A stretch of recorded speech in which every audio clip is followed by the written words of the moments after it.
My friend, supercomputer. What do you remember about the explosion, Mr. Parmenter? I already told you, I said. Sitting at the police station, we were in a small room with a large mirror. There was a metal table between me and the police officer. Call me Tom. And I don't remember anything because I was asleep. The blonde policewoman was recording our conversation. In her ear was a microphone. Someone was telling her what to ask me. Someone sitting on the other side of the mirror, perhaps. Do you have an idea who blew up the hospital? She asked. Her Swiss accent was very strong, but her English grammar was good. Any idea at all? I looked at the camera that was recording me. Police should not be playing guessing games, I said. Do you have an idea? Of course, it was the owner of the company. What company? She asked. Transmute Corporation? Right. What other company is there? I am talking about the owner of the company which paid for the experiment. The policewoman stared at me. That does not make sense. Why would he destroy his own work? How do you know the owner is a man? I asked. You said he. She blinked her eyes. She ignored my question. Do you think it is a coincidence that you lived but the others died? I don't think it was an accident, I said, standing up.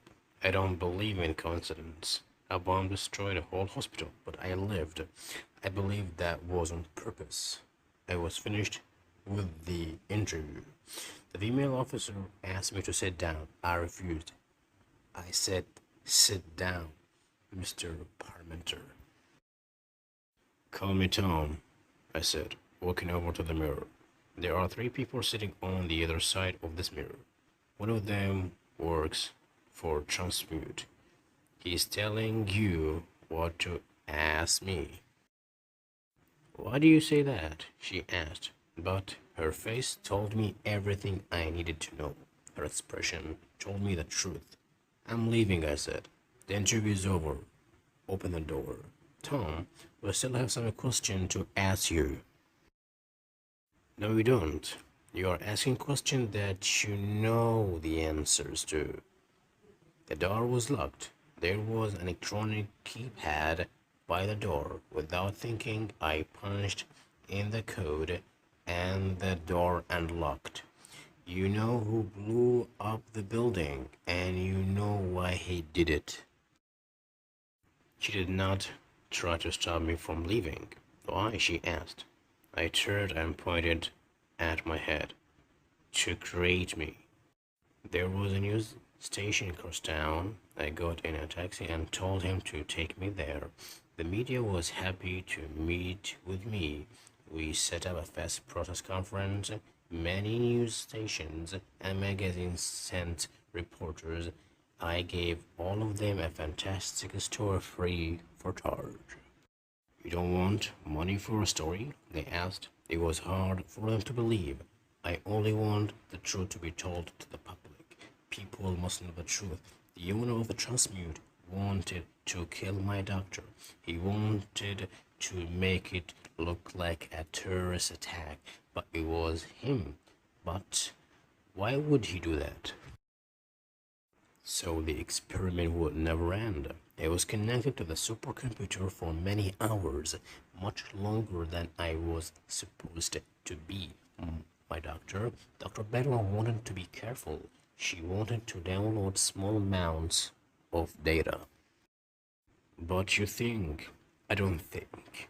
I know the owner wanted to keep me hooked up longer. He and Professor Bidwell wanted to push me to see how much information a human mind can hold. How much can it hold? The reporter asked me. I smiled at the reporter. Too much, I said.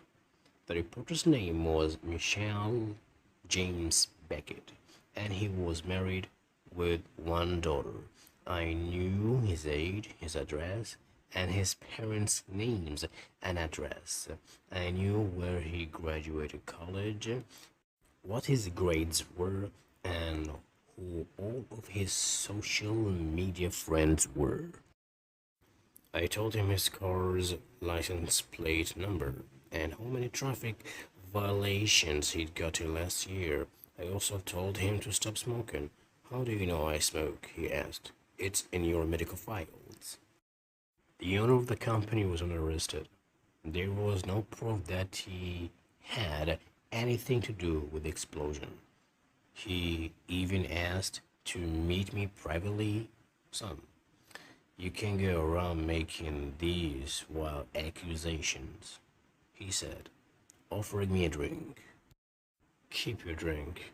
I don't trust you. Fine, he said, sitting down. But if you say another word about me, I will sue you. Go ahead. I don't have any money, I said. But I knew he was lying. He wouldn't sue me. He would probably have me killed instead. It's funny. I know almost everything about everyone, but I cannot remember her name. Even when people tell me, I forget it. Why is that? I would not know, he said with a shrug. Maybe it's a glitch, some kind of error in your brain function. With so much new information inside your head, you will probably forget some things.